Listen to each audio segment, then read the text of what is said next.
Hi everyone! Welcome ulit sa aking YouTube channel. Annalyn Barelio bilang isang OFW vlog, tutorial, and tips.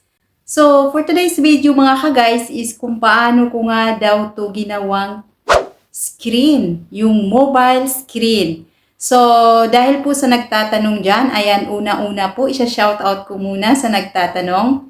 Ay, hello po sa iyo, Daddy Dudes. Ayan, kumusta po? Ito na po ang inyong tanong kung paano ko nga ito ginawa ang screen mobile sa aking mga content.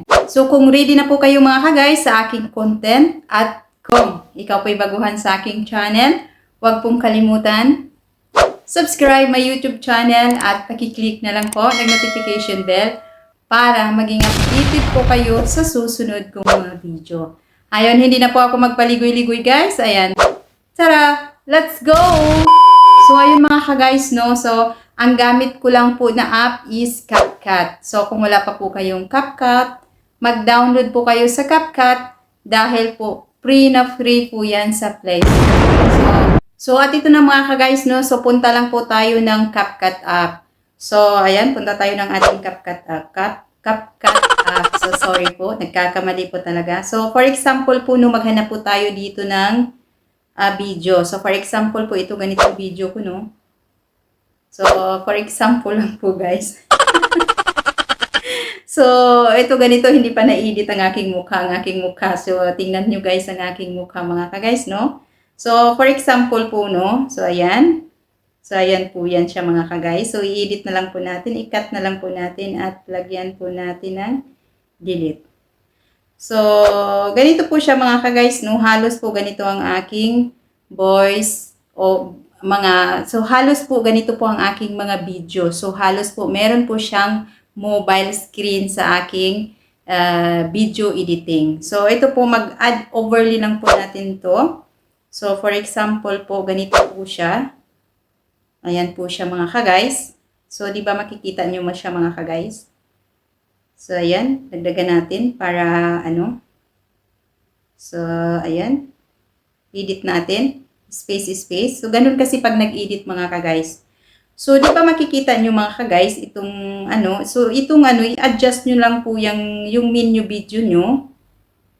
So, ayan. Adjust nyo lang po yung main video nyo. So, itong in-overlay nyo po, ilagay nyo na lang po dyan.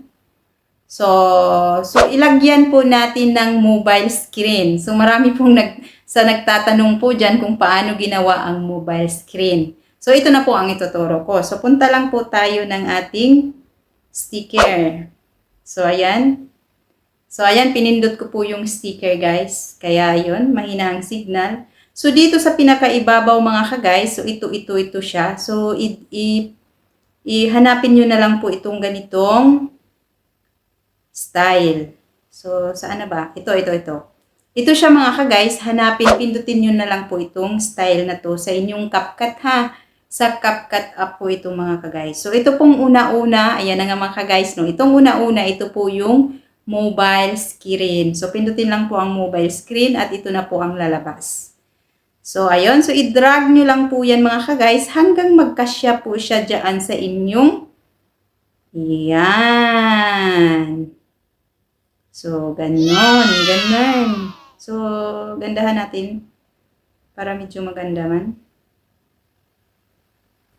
So, ganun. So, ayan, pak na pak. So, di ba nakikita nyo yung check dyan guys sa gilid na bilisan kong iano. Kaya yun siya mga ka-guys. So, di ba? Pak na pak, ganun. So, di ba?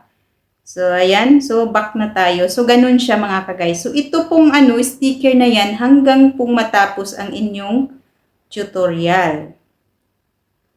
So, hanggang matapos po ang inyong tutorial. So, panoorin nyo mga ka-guys, no? So, panoorin nyo mga ka-guys. Ayan. So, di ba mga ka-guys, ganun lang po kadali maglagay ng screen, mobile. So, ganun lang kasimple kung paano ba. Maraming nalilito dyan kung bakit nga daw merong mobile ang aking mga content dyan. So, ayan po, sana po may natutunan kayo po sa aking content guys. At kung nagustuhan nyo po ang content ko, so pakibigay naman po ng likes dyan at comment po sa baba po para malalaman ko po kung ano pong masasabi nyo sa aking content. At pakishare na lang po para malalaman ng inyong mga kaibigan. So hanggang dito na lang ulit sa aking content. Maraming salamat po sa pagpapanood. God bless sa lahat. Bye-bye!